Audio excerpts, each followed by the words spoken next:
All right, that is the situation on the roads. It is exactly 14 minutes past 7 a.m. Good morning if you're just joining us. Karibu tena sana to Good Morning Kenya. My name is Jane Mamboy. You are in time for the first discussion of the day. And remember, Doreen Arange will be back at the top of the hour to give us another update on the roads to see if things will have changed or would have worsened or gotten better by then. So keep it here to catch up with that.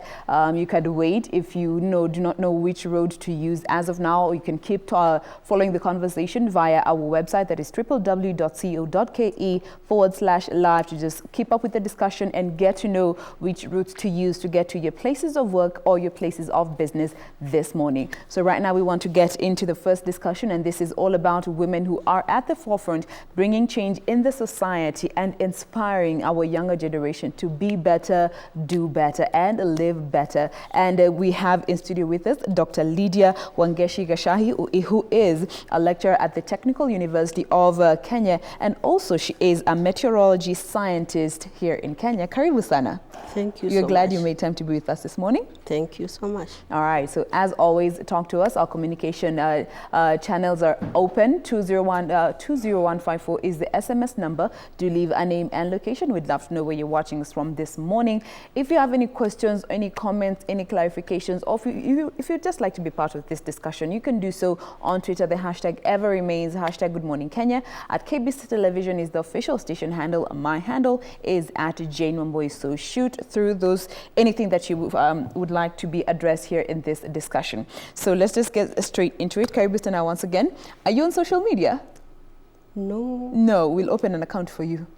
Yeah, well, I can't say I'm not on social media because I do WhatsApp, I do email, but I'm not on Twitter and Facebook. All right. Yeah. All right, no worries. So we just want to get to know you a bit better to try and help our young people out there understand that, you know what, no matter what you go through in life, there's always light at the end of the tunnel. You can become something regardless of your past. And maybe we could just start by knowing, how life was even growing up as a young girl before we even get to know your career as a whole.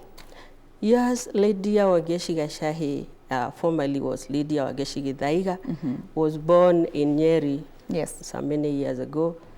And in a big family of 9, together with my father and father, we were 11. And we were from a very, very humble beginning. All right. Going to school was not like it was something you have to do. You just found yourself. You are in school, and then when you start doing well, you kept on moving. Yeah. And those who are not doing well, there was nobody to tell you, you can improve this, you can do this, but go to school. Okay, as long as you have the opportunity. Yes. So I went to school, a primary school in Nyeri, Sagana Primary School, just next to the Sagana guest house, not guest house, the state house. Okay. And I did my CP that time. It was the CPE time. Yes. And I passed quite well. I went to Giriabu Girls. I did my Form 4 and passed quite well. Now, my story of passing, I really like telling that the people who are gifted. Yes. And I count myself as a gifted girl. Yes. Because there was a very harsh environment, and I just kept on going. Yeah. I didn't even used to carry my books from secondary school to home because simply there was nowhere to sit down and read. There was we had a small grass house. Basically, everything lived in there, including our goats, our chicken, our everything. And therefore, you carry your books, they are going to be messed up. They're small kids. My small sister was born when I was in Standard 7. So when I was in high school, she was growing up. So you can imagine you have your books there. You couldn't. But the gift was in me. Yeah. So I did my Form 4 and passed quite well. And went to Kagaro School. That's where I met Karoki, who invited me here, thanks to Mr. Karoki. Yes. And in Kagaro School, I was doing mathematics, chemistry, and physics. Those were your favorite? That was it was called the manpower combination, and others called it the mad people combination. So depending on which side you choose to look at it. That's where now my science story would start. Yes. Because this is when I separated myself to a scientist. After doing my mathematics, physics, and chemistry, actually we were 3 girls in a group of 140, the many that were in Kangaroo at that time, who are doing that combination, who are doing different combinations. So I did my, that code, it was Kenya Advanced Certificate of Education. I know you don't know that. Yeah, it was the Kenya Advanced Certificate of Education. And at that time, I was a top student, but at that time I didn't pass very well. I didn't fail per se. I had my 3 principles. These were the 3 principles that you could get, but they were weak. And I went to Kenya Science Teachers College. At the back of myself, I knew I had a gift. And therefore, going to Kenya Science was not to be the end of my life. I did my diploma. I did quite well. And as a scientist, in fact, this is where I think we are the pioneer girls. Yes. I was the only girl in the mathematics physics class in Kenya Science. Wow. And since Kenya Science was very active in PE, you can imagine I was rolling with all the men. We were about 30 of us. I was the only girl. So we go to swimming, we go to gymnastics, we go to everything. I was there. So I became a boy of a kind. But this is where women in science are starting. Yes. Because I went ahead and became a mathematics physics teacher. That time, it was the time that the mathematics physics teacher was believed to be this guy who doesn't shower very nicely, who doesn't wear nicely. They just unkept. Yeah, that unkept mathematics teacher. So we are coming as women.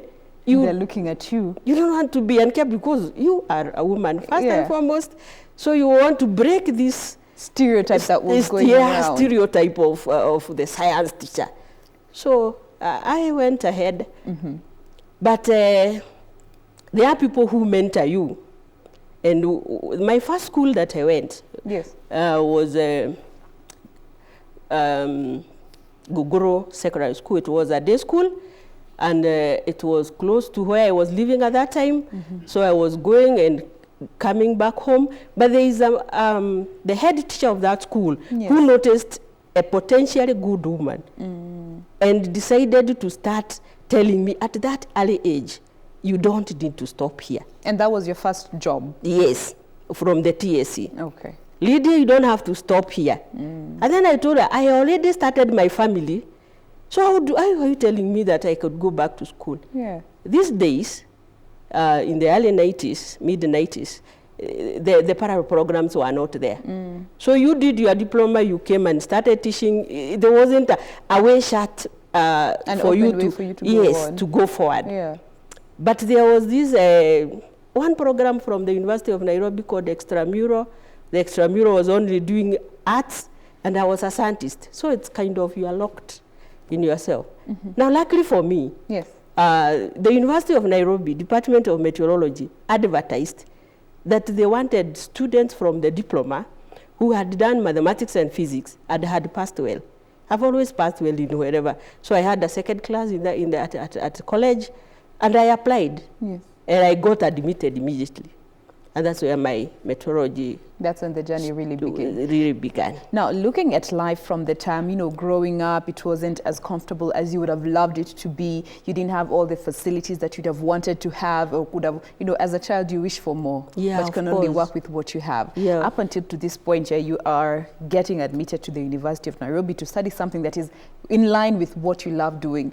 When you look at that part of your life, what are some of the events that you look at and you say, if this didn't happen, it wouldn't have shaped my life for where I am right now? Those life-changing events, maybe you can tell us maybe 2 or 3, those life-changing events that if they had not happened, things would have gone a very different way, and you're glad that they actually happened to direct you in this path that you're in. First of all, I've told you, I'm the third born in my family. Okay. And my first-born sister, when she was going to Form 3, she got pregnant. All right. And she had to drop out of school. She was in a day school. And at that point, I told myself, I don't want to drop out of school. So that really touched me and kept me going, because there's nobody really keeping you in place. Yeah. You are everywhere. You are the shepherds of the home, you are the water fetchers of the home, you are everywhere. So, and you are a girl, and you are in that situation. So many things can happen to you. So that is one of the things that seeing your sister, getting pregnant young Yes. and having to drop out of school, was one school. of those life-changing events. Yes. All right. Now, fortunately or unfortunately for me, when I finished my A-level, I also got pregnant. And I told myself, I do not want this to be the end of me. Yeah. In fact, I went to Kenya Science with the pretense that I was not pregnant when I was actually pregnant. And waited, because I didn't want to lose the chance. Yeah. And here, who is going to look for this chance for me? If you don't do it If I yourself. don't do it myself, my parents are illiterate. Actually, they don't know what I'm supposed to do from there. And therefore, I promised myself, I am going to Kenya. They have accepted me because I had passed very well. Yes. In fact, I was applying for the first time, and they have accepted me. And here I am, I'm pregnant. I'm not going to tell them that I am. Let them find when I'm there, but I'll be registered as a student. And so when I come back, they'll give me leave, and then I'll go back, and I'll be. And you'll still be on the And journey. I'll still be, Yeah. That was another event. So it was only, it only happened to motivate you the more. Yeah. Because now you're thinking, I've gotten this opportunity, I have to find a way of taking care of the Yes, child. and it is me looking for this. Yeah. And particularly I wanted to be a teacher, because at that point I knew teachers don't look for jobs. And from the village, I don't know anybody anywhere that would look for this job for me. Yes. So I have to be a teacher, because I do not want, there will be nobody to look for a job for me. Yeah. So these are really some of the events that shaped my life and gave me motivation to, as a woman, Yes. even if you get pregnant, that's not the end of you. You can still find your way through. I went there, and after a few months, in fact, the pregnancy was so bad for me. I was getting sick all the time, until the dean was like, why are you getting so sick? Let's take you and check you. This time I know. And then you couldn't survive Kenya Science at that time, because there was a lot of physical science going on. Especially in the area that you were in. Yeah, and the physical itself, the PE itself was part of the training. Yeah.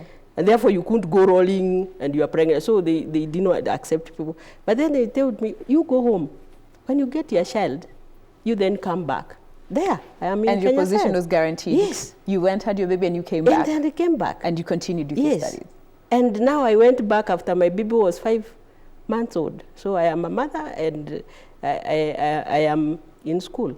But still, that did not stop me from getting my good second class. All right. That took me to the university later. Now you're here, you are back. You have to get to where you want to be. You want to be a scientist. You're called to be a scientist. Yes. How did that even evolve? Now that you have studies, you have a child to think of, you still have your family to think of, your parents back at home, juggling all these things at a go, and still trying to make sure that you are keeping your mind in your studies, because you know if no one else will help you there. How did you manage to juggle all that until you finished and you started now practicing as a scientist? I think focus is one thing, Yeah. and accepting reality. When I was Acceptance, yes. when I was at Kenya Science, I had to accept reality that I have a child at home, and I am supposed to study, and I am studying difficult subjects. So that has to be. After 2 weeks, I have to go home and look at, after my baby, I see how my baby is growing up. And if we have exams, I have to create time to read, so that even when I go home during the weekend, I'll still come and then I do my exam. Comfortably, for that matter. I rather do not want excuses from the things that are happening in my life. I have to give excuse, my child was sick or what, something like that. Yeah.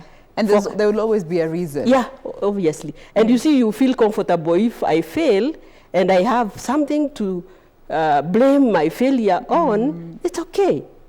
Yeah, but then at the end of the day, you have failed. Yeah, so even if you blame something, that's still a failure. if you allow it to happen. Yeah. Yeah, And so see, that's... on that breath, before we even now continue with your journey, just looking at our young these days and the fact that we always have an excuse for not doing what we're supposed to do, for not going the extra mile, for not putting in the extra effort, for not working for free for a while. What would you tell the young generation in this day and time when it comes to making sacrifices for where you want to be, in as much as, you want to live in the moment because tomorrow is not promised, but there is a future that you want this to happen, but you're not making the necessary sacrifices? Well, I see two types of young people. Yes. There are these young people who are coming from us. I went through the struggle, so I am keen that my child should not go through the same struggle. So this child has basically everything. Basically has everything. And therefore, I'm looking at this child who is not now focused. Yeah, like I had to get out of the poverty we are in. So I have to focus on getting myself better. Yeah, but now if I am comfortable, I still no need to struggle, wake up at night. But I just want to tell those girls that, you have a life of yourself, and there is this examination you should do on yourself, basically as a human being. What have I achieved? If you rely on what was achieved by somebody else, I think that this is now, you won't be satisfied in life. Getting comfortable too Yes, soon. as a person now, not as a son of so and so, as a person. There's this person who has potential. Yeah, like my potential came out because maybe at the back some problems were pushing me. But there is this child who has the same potential as I have, but is not doing as much, simply because life is a bit comfortable. Yeah, but there is that thing that you will ask yourself at the end of the day, what have I achieved as a person? And when you lose sight of yourself, you start doing other things. Yeah, you start doing drugs or those other things, because you do not know who you are, what you can achieve. If you are removed from your parents, put somewhere, what can I achieve? Yeah, can I struggle? You have to say that you have done for yourself. Yes, and when you have that, there is pride, and then you are like, okay, I'm a person. I can do it even without my parents. Yes, I have done this. I can show. Yeah, I think this is what the young people need to understand. Yeah, there is the you. Yeah, away from what your parents have made for you. Yes. So in as much as you have had a comfortable life, you have lived a decent life, you have been taken to school, you always have a roof over your head, there's shelter, don't just think all that is for you. Your parents work to make sure that you have a better life. So you should also work harder to make sure that your children have a better life than that you did. And in that way, you're able to even advance yourself and motivate your children to be better. Yes. Yeah. Yes. Now, let's just now come back to your journey. You had mentioned just, at school, you were the only one in a class of 30. As the only lady. Yes. You were in a field that was considered to be rugged and camped. Those are some of the things that, did they distract you or lessen your motivation or put you down? All these opinions that people had about this career that you're choosing to go into as a woman. Well, let me say that, first of all, in the man's world, they will always want to see what a girl is doing in a man's class. Yeah. So I remember at one point our tutor, our course tutor, came and said, the person who have done, I think after we finished our first year, done best in this class is Lydia. And the men were challenged. And there were some that never slept from then. Because are there those who got aggressive with you? Yeah. Just by the fact that you were better than them? Yes. Because this is the kind of thing that I think we have been casured. Yeah. That we men should be better than women. Yes. This is the men who will tell that this problem can be solved like this. And they are like, is it really true that it's a woman who is going to show us?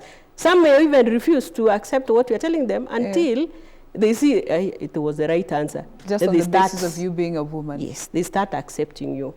And once they accept you, become part of them. and then you work together. All right. Yes. You just have to prove that this is me, and this is what I know. You know, I know mathematics. I can do. I know physics. If we go to the laboratory, I can do my experiments. I don't want anybody to do for me. If we are doing, let's be in a group and do together.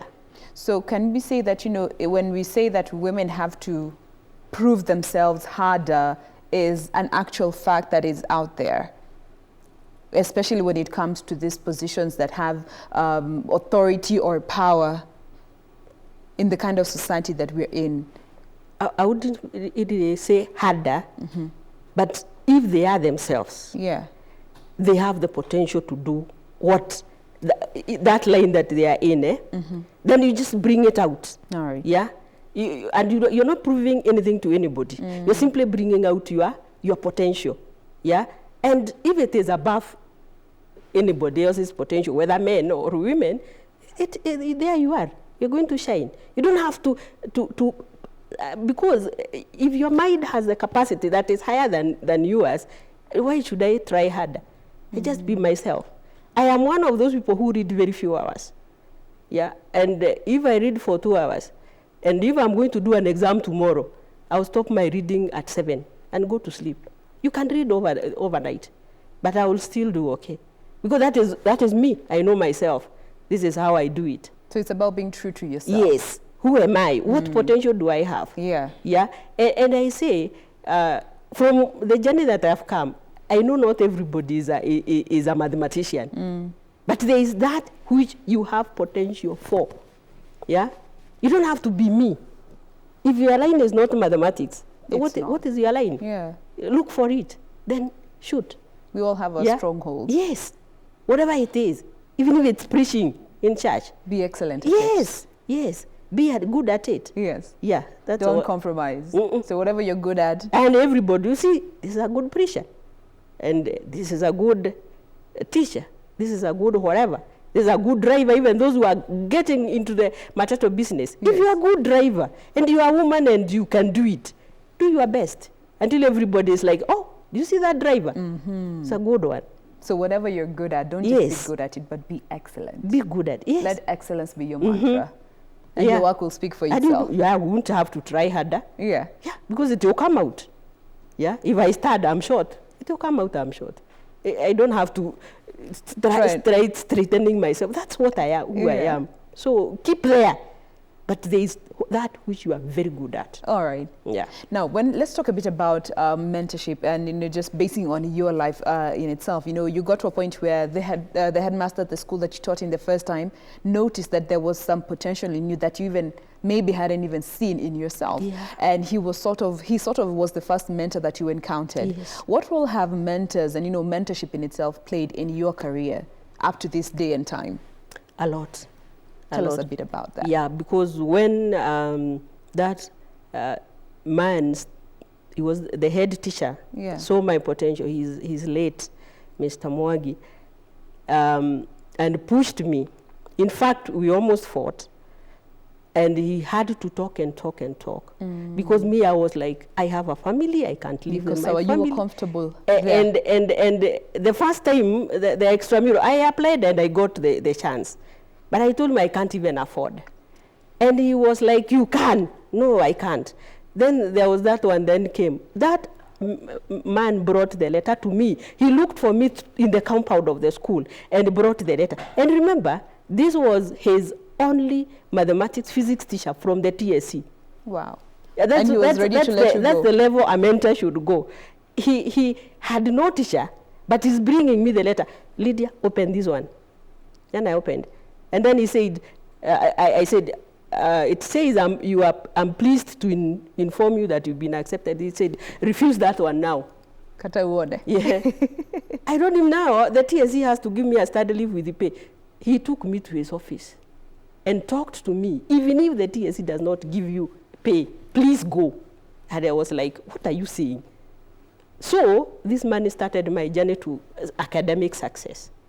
In as much as you knew he was going to lose out on a math and physics teacher. And he actually did. Most of us who wanted to go for that program that was being offered by the meteorology department lost it because it was very difficult for any head teacher to give their mathematics, physics teacher. Away. Yeah. Yet here So he is anytime motivating you have the letter, but there was a caveat. You can go and until we have a replacement.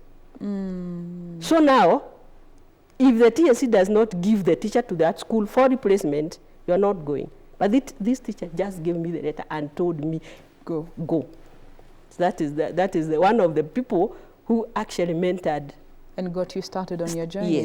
Yes. All right. Yes. And up until now, do you still look for mentorship, even in as much as you have grown, you have become such a phenomenal woman, you're inspiring the young people out there? Does mentorship still play a significant role in your life? Yes, because every level that you reach. When I got my diploma, I thought, in fact, in the village, let me tell you, I was the highest paid TSC employee. Can you imagine? And as a woman, Yeah. that's okay. In fact, people are opposed to me going back to school. Yeah? So after I did my bachelor's degree, there were mentors in there, because I did the bachelor's degree. I passed very well. I got a first class. And therefore, the University of Nairobi gave me a scholarship. I did my first year. This time I was in secondary school. I was teaching. I was still teaching my mathematics and physics at the Senior Chief Koinange High School. So when I started my coursework, well, after finishing my coursework, the times were hard because people there did not want me to continue. With the education, with the studies. Remember, a science teacher has a lot of work. Yeah. And I cannot get another leave because I was already coming from a leave. So I was trying to make, that's why I'm telling you, if you only know how to make your way, focus on what you want to do. I was doing a double job. I was coming to the University of Nairobi, Shiromo, for my coursework, and I was teaching at night. I was in Senior Chief Koinange was a boarding school. And I was doing kind of, and I still had children who were going to school at that time. So I was doing 3 jobs at once. Yeah? So I found mentors, because there was at this time I actually stopped doing my thesis. And I was like, even this certificate, it is not needed in secondary school. You see, I have reached somewhere. I'm saying, okay, I have the BSc. The TSC now have upgraded me as a graduate teacher. It's okay. That's enough. Yeah. But this lecturer, the late Professor Inenda of the University of Nairobi, he just died the other day. He called me and told me, no, just come and finish this work. Yeah? Finishing my master's took me to the Kenya Polytechnic at that time. You see, now it opened another door for me. And in that way, I left now the TSC and then went to work with the university. So that is another person who mentored me. Even now, I have my doctorate. I'm writing my papers. I have mentors. One of the lecturers, Professor Dobi, is my mentor. I always ask him, how do I move from here? Yes, I'm a lecturer. I want to be a senior lecturer. I want to be an associate professor. Because there is still a path. There's always better. Yes. There is still something that you will ask yourself, why didn't I reach there and others are reaching there? Is it because I'm a woman? No, I don't let that be. It's because I'm a human being who has this capacity. Yes. Yeah, I have the capacity to do A, B, C, D. And if the person with my capacity have reached there, why am I here? So I'm still... So mentorship played a very big role in terms of keeping you going. Yes. In as much as you don't see that far. Yes. You're only seeing here. Somebody else is seeing farther for you. Yes. You don't stop there. You don't stop there. Yes. So for the young people, it would be very, it would be wise, it will be encouraged to find somebody who will help you be accountable to yourself even, and help you just remind you why you are doing what you're doing. Yes. All right. And how far, how much further can you go? Can you go? Yeah. All right. Is this the end? And I'm saying, I don't like putting this about myself, because I have children, they don't have my potential. But I'm saying, can you know your potential yourself? And be true to that. Who are you? Yes. Yeah. Yes. Yeah. I don't want my child to be me. I don't want them to get a first class like me. But if you have the potential to get the first class and you don't give it to yourself, then it's you a have service to yourself. Yes. Yes, it's a disservice to yourself. Yeah. But if you are a pass, you actually just barely get a degree. Fine, you have a degree because that was the best. But if you are getting a pass and you are first class material, then you are doing a disservice to yourself. That's it. All right. Yes. Now, even up until now, you just looking at your life journey, it hasn't always been easy, but you always choose to do better. You always choose to become better. You always choose to overcome. What would you say are some of those motivating factors that, in as much as, you know, things get hard, you are thinking you have school, especially when you're still doing your degree. You are in school, you're a mother, you have to teach, you have to think of your parents, you have to think of a job, you have to think of so many things. You find that it's easy to get lost in all that that is happening. But what would you say are some of those values and principles that you are like, in as much as it gets hard, I know I value this and this will keep me grounded and keep me going. Some of the values and principles that you lived by, and you can say that this, being this, actually helped me stay true to my path. First of all, I understood myself. Right from when I was growing up, I was always being compared to others. So I have something that is not there in others. I have got to keep with that. Yeah. Secondly, I wanted to be, honesty is always something that is good to us. Honestly, am I doing, if I leave my children, I ask myself that an honest question. Am I doing it right? Is it right? But then you ask yourself, your children are not you. I forgot one mentor. Yes. A very important woman in my life. Tell us my a bit mother. about her. Oh. My mother. My mother is not educated. She doesn't have any formal education.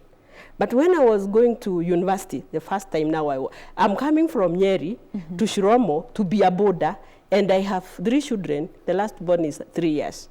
And that was your first time coming? Yes. All right. And the community, the society around me are like, what are you going to do? So my mother, I went to her. I listened to my mother-in-law.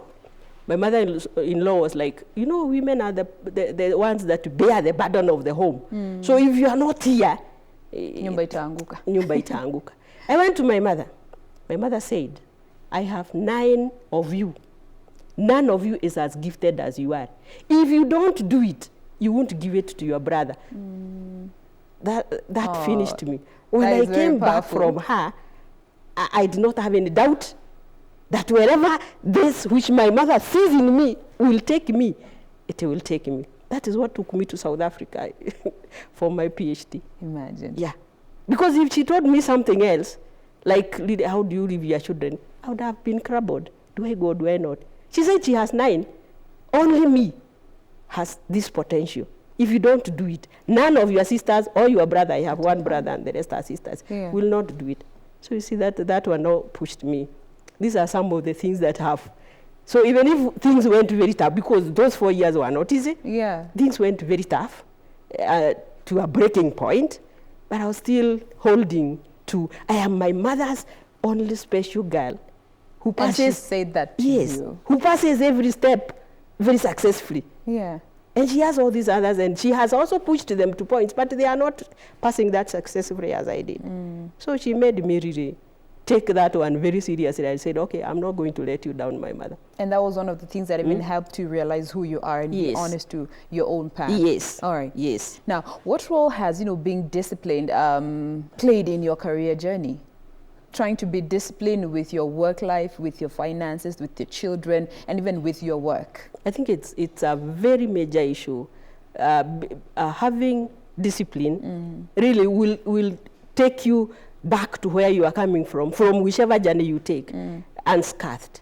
Because, for example, I was still a young woman when I came to the University of Nairobi. Yes. I'm coming to be a boarder. I've left the burden of the family at home. I could become anything. But then you have to be disciplined enough to know, okay, you want a degree, but you still have people who are looking up at you. So I used to get this HELB loan, and I would share with my family because I wanted still to be part of that family. Yeah. I want to have that discipline of not keeping things to myself. So that is one of the things that I really did. Discipline is very vital in getting you through your education, especially. Because I've always been out when I have the family. I told you I got my first child immediately after A-level.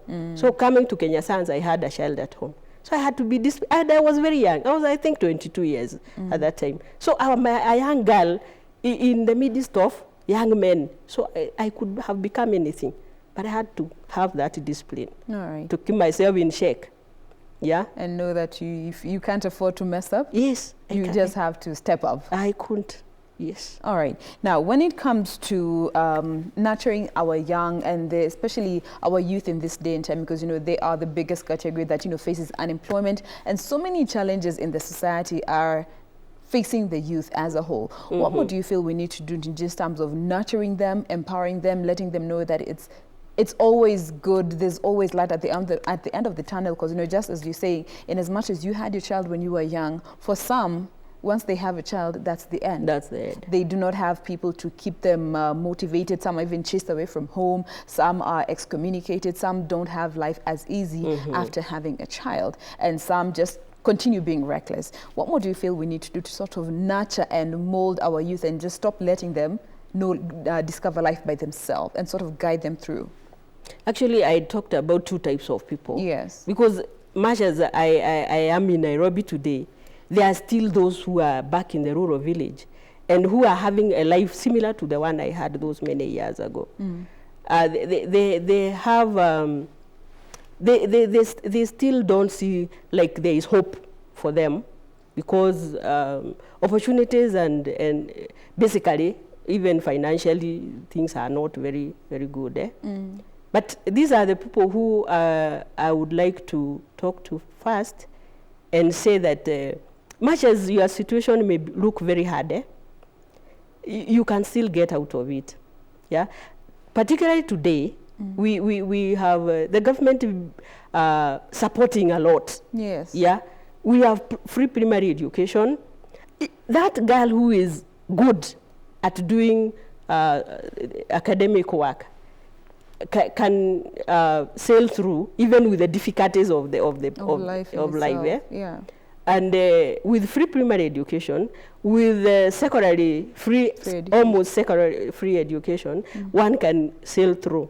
For those girls who get pregnant at very early age, today it's not like those days of ours that you are like, you've done the worst thing ever. Abominable at that time. We cannot associate with you. Yes. These days we accept. Okay, these things happen. Even the parents who are not educated, they are aware. Even informally, they are aware that a child getting a child is not the end of the world. I would like these girls to take advantage. Get your child, look for ways, even if you do not have a parent, there are social services that can take care of your child. These days, you don't have to throw the child into the river or the toilet. Or you can look for social services. You can look for one person who is educated and ask if you can't do it yourself. Or if you're in the social media, you can Google and see. And with technology these days. It is everywhere. Yeah. So you can Google and see the social services that can assist me and go back to school and become a doctor like me. If I finished A-level and got my child and finished there, I don't know what I would be. Life would have been different. Yes. And yet my potential would still be in me and untapped. That's untapped potential. Now, for those girls who are in the city and thinks life is just good, I always, I'm a lecturer of young people. And I always tell them, I am not going to be here forever. I am passing. Who am I passing the baton to? Yeah, who's going to take my place? And not necessarily me as a teacher, because I always tell them, you don't want to be a teacher, but you never know. And then I told them, teachers at university level, they are the best brains, because we are taking the first class, take that first class to masters, take the masters to PhD. Yeah. So we are the best brains. Yes. So these are other people who need to take the opportunities they have. Don't misuse your opportunities because your parent can provide and then you sit back. Because we are not going to be there forever. Even my children, I tell them, I'm not going to be the mother forever. You keep on saying, mother this, I'm not going to be the mother forever. Yeah. I'm stepping back and see you as the mother. How are you going to be? All right. So that's it. And even for our parents, you Yeah. know, as being, you know, your parent will either make you or break you, but by just what they say to you. Yes. Your mother in herself, Yes. you can attest to that. If she didn't say what she said to you, maybe life wouldn't be as it is right Exactly. now. So when it comes to our parents, what more do you feel they need to do in terms of being present in their children's life and actually helping them discover their potential and not letting them discover that by themselves? In as much as we're living in a very fast-paced time squeeze, if you don't work, you will not eat. You find that parents work for so many hours and they don't have as much time to spend with their children. What would you advise parents in when it comes to being present in their children's lives? Surely, I think if I said this on air, they'll be saying, she said she left her children for many years. One was left at 6 months. Yes. But I would still give this advice. You are a mother by choice or by default. Whether you become a mother by default or by choice, you are a mother. And being a mother or a father is a responsibility. Yeah? And not to yourself, to God. It's a responsibility to God. I always say, you are a custodian of God's, that child belonging to God. So if somebody gives you something to keep for you and nurture, and then you are not doing so because you are giving these reasons, we say, you're always yes, you're always giving reasons. Yeah. Then what are you going to tell your maker now when he asks you, why is this a drug addict? Because you have to nurture that child. Yeah? You as the custodian. And if you don't want to nurture a child, please stay without. Because God in heaven will always ask you that question. You'll be accountable Yes, for that child. you are accountable. And you are not accountable to the society, because right now, you're not even living in that cohesive society where the grandmother will ask you, why is your child doing this and the other. No, I live a solitary life with my children, and I don't care what they do. But I'm accountable to God. So if I let that child do drugs, if I try my best and they still go astray, I have washed my hands and tell God, you see, I've done my best. You tried, yes. yeah. So what are you doing as a parent? Yeah. What are you doing as a responsibility to that child? Then let us now be talking as I do this, but then still things have not gone right. But don't just sit there and say, huyu anakuanga hivyo. Yeah, or work or what. At the end of the day, Yeah. you are responsible for that child. At the end of the day, you At the are end of the day. responsible for your child. Yes. Regardless of the situation that you were Yes. in when you got that child, you still had that child. So try as much as possible to be present in your children's lives, in as much as there will always be a reason as to why you can't be there. But you have to make that deliberate decision to be present in your children's lives, to just try and mold them, because you are the parent. And trust me, what you say to your children sticks. Yes. So don't just say things for the sake of saying it when you're angry, when you are displeased, when you're not satisfied with how they're performing in school or in other spheres of lives. Be very careful with what you say to your children, because those things can make them or break them. And, you know, true to what we have just heard from Lydia's story, her mother was one of the biggest mentors in her life. You see the potential in your child that they may not be able to see themselves. So thank you so much, Lydia, for being with us this morning. We have been speaking with Lydia Wangeshi Gashahi, who is a meteorology scientist and also a lecturer at the Technical University of Kenya. She is doing fantastic things. Life hasn't always been easy, but she chose to be better, do better, and stay true to herself by, first of all, knowing who she is and understanding and accepting herself where she was at every stage of life. And in doing so, she was able to progress through life and become the woman that she has become today, doing fantastic things. And we celebrate you. So keep the fire burning. Don't let anybody dim your shine. Thank you. All Next time I'm coming to talk to you about the climate science. Yes. Yes. Global warming tuone malituko. Yes, yes. All right. yes. Fantastic. Yes. And this coming from a woman is definitely something that I am all in about. So remember, this is Good Morning Kenya. We do have 2 more fantastic discussions coming up for you. So keep it here to catch up with all that and so much more. But before we get to that, we just want to quickly switch over to the other side of studio. We have about 2 minutes to 8 a.m. Let's have a look at the situation on the roads. Over to you, Dee.